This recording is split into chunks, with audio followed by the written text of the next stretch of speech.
আমরা আমাদের চারিপাশে তাদেরকে একটু অন্যরকম মানে ঠিক আমাদের মতো স্বাভাবিক মনে হচ্ছে না। এই ধরুন একটু উস্কোখুস্কো চুল, একটু ড্রেস আপ ভিন্ন রকমের, একটু ছেঁড়া জামা-কাপড় পরা আছে, মাথায় হয়তোবা চুলে জট ধরে গেছে।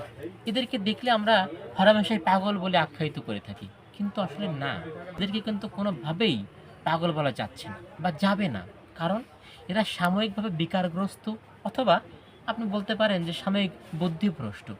অথবা আপনি বলতে পারেন যে এরা কিন্তু আসলে আমার যেটা মনে হয় এই আমি, আপনি, আমরা সবাই কিন্তু অভিনয় করে চলেছি।